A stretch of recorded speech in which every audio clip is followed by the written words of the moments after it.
Bonsoir, bienvenue dans votre magazine consacré à l'économie, entrepreneuriat et technologie.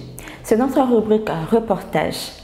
Aujourd'hui, 22 septembre 2020, nous avons pris part à une conférence de presse annonçant le lancement officiel du programme Mwana Mayele qui se tiendra ce vendredi 25 septembre. Qu'est-ce que Mwana Mayele? Suivons cette idée générale pour en avoir des idées nettes.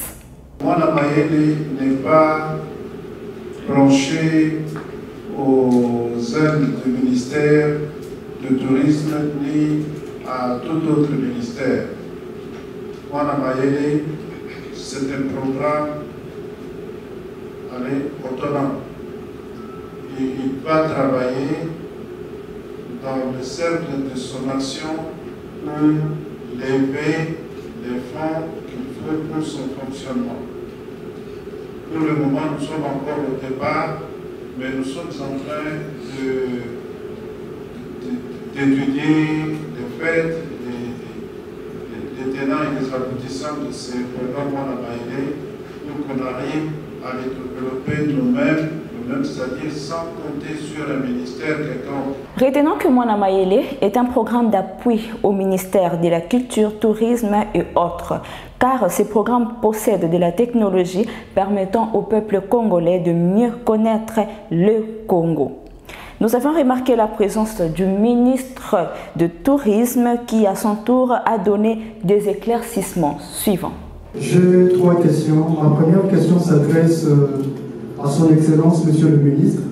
Étant donné que le ministre, vous aviez évoqué que parmi le projet du gouvernement national, le Premier ministre a classé le tourisme comme étant un secteur de diversification de l'économie.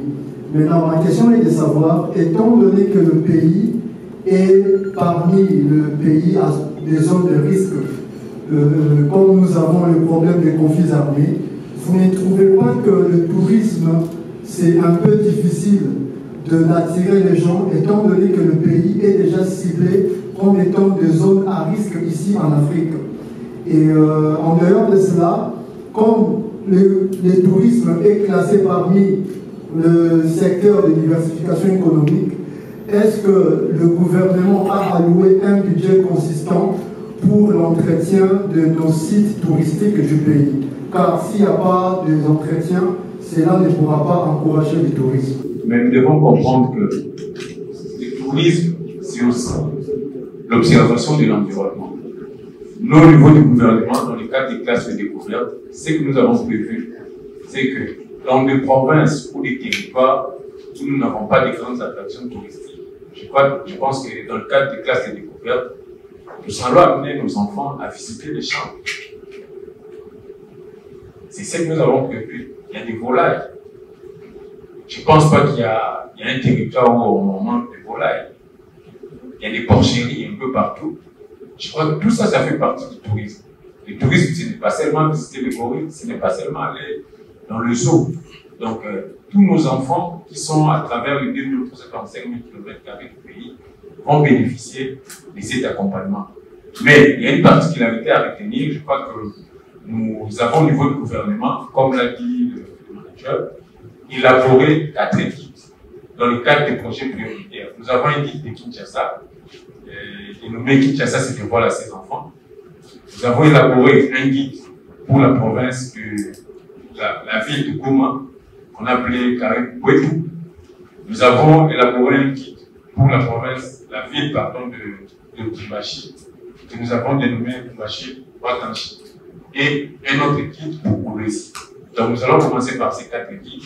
Et dans les années à venir, c'est là où nous avons prévu des jumelages aussi, où nous allons faire visiter des élèves d'une province, visiter notre province, et ça sera pendant la période du mois d'avril, la période qui coïncide avec la journée de l'enseignement. Nous avons prévu que les enfants participent à des défilés dans une province voisine. Et c'est qu'il y a des particularités dans ces programmes. Pour essayer de renforcer le sens du patriotisme, nous allons travailler avec les familles pour ne pas loger les élèves dans les hôtels. Donc, nous allons faire ce qu'on appelle les logements chez l'habitant. Nous allons négocier avec les familles pour accepter que les élèves de notre province puissent loger dans leur famille. Ce sont des pratiques qui se font déjà ailleurs. Je crois que madame qui vient de Paris, elle sait de quoi je parle. Même le tourisme coûte quand même cher, mais pour faciliter également le coût, il y a ce qu'on appelle le logement chez l'habitant qui se fait partout dans le pays où le tourisme est très développé. Les organisateurs de ces événements aussi ont répondu à quelques questions. Voyons ce que ça donne. Ma question est posée au coordonnateur du projet. Vous avez parlé du projet Mwana Mayele. J'ai apprécié de la manière dont vous avez présenté le projet, mais il y a une préoccupation. Vous avez dit que si on n'a pas la possibilité de venir au Congo, vous pouvez amener le Congo ailleurs. Bon, amener les Congo ailleurs, ce n'est pas mon problème, mais ma préoccupation est la suivante, c'est celle de savoir comment faire par rapport à la prise en charge. Parce qu'en parlant du tourisme, on voit les déplacements. Maintenant, les tranches d'âge que vous avez parlé, c'est moins de 12 ans.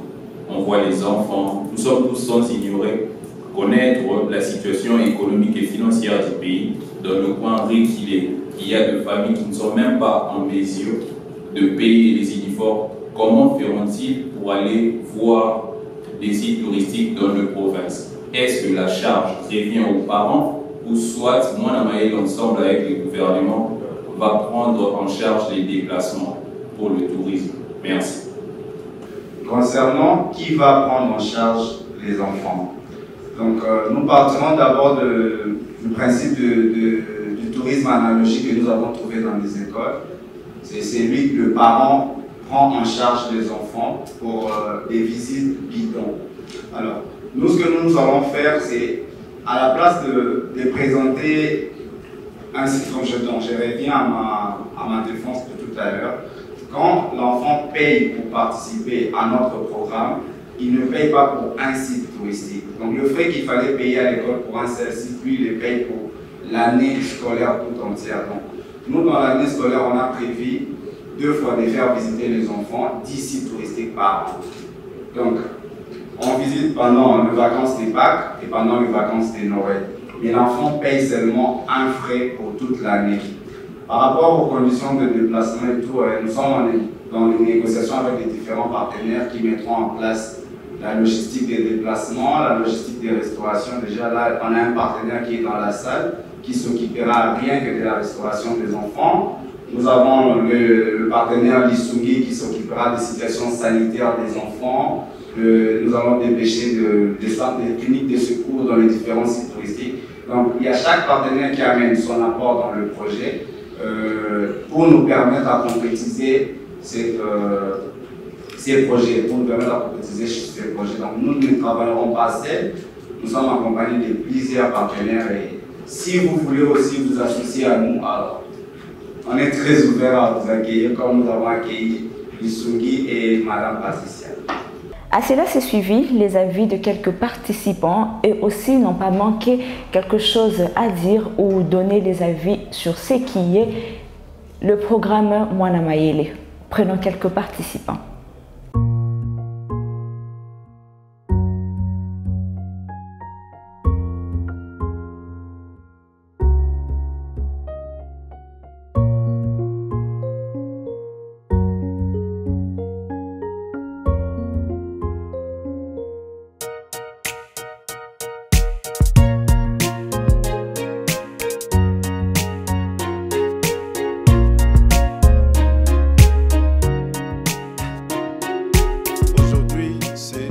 Connaître Mwana Mayele, qui est un programme qui réunit le tourisme à l'éducation.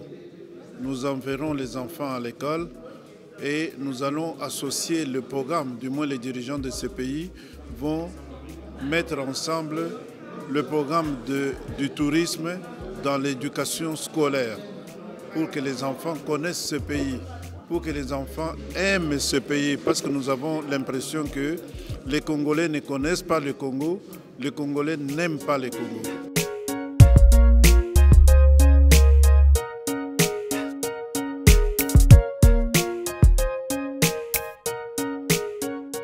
Alors, l'apport du projet, c'est un programme d'appui au ministère de l'EPST, au ministère de la Culture ainsi qu'au ministère de l'Éducation. Donc en gros, Notre apport serait juste un programme d'appui. Donc on a besoin du ministère pour pouvoir accomplir ce projet-là et avoir accès à certains sites qui sont inaccessibles à tout le monde. Donc nous, on a la technologie, on a la technologie, on a le savoir-faire. Donc on va apporter notre appui au ministère, à tous les 3 ministères, le ministère de l'Éducation, de l'EPST, pardon, au ministère de la Culture ainsi qu'au ministère du Tourisme. Donc on a besoin d'eux pour pouvoir avoir accès à certaines ressources et ils ont besoin de nous pour pouvoir mettre en place le plan qui a été cité par la présidence ainsi que par les différents ministères et promouvoir notre pays. Alors,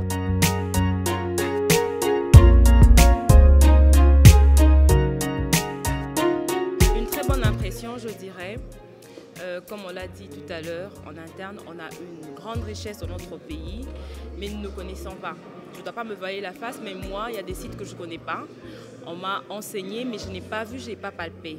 Et ce genre de programme, nous sommes obligés de le porter à 2 bras, à crier au monde partout que voilà, la RDC est grande, la RDC est riche. Nous l'avions encore souligné tout à l'heure que voilà, beaucoup de pays dans le monde aujourd'hui ne vivent que du tourisme. En tout cas, nous devons porter à bras ce projet pour que cela puisse être entendu et vu, soutenu dans le monde entier, grâce à nous, Congolais. Cela n'était que l'échange et l'annonce du projet. Retrouvons-nous ce lundi dans nos émissions habituelles à 17h05 pour voir l'intégralité de l'événement qui se tiendra ce vendredi 25 septembre, comme je l'ai bien signalé au début. Bonsoir, portez-vous bien, à très bientôt.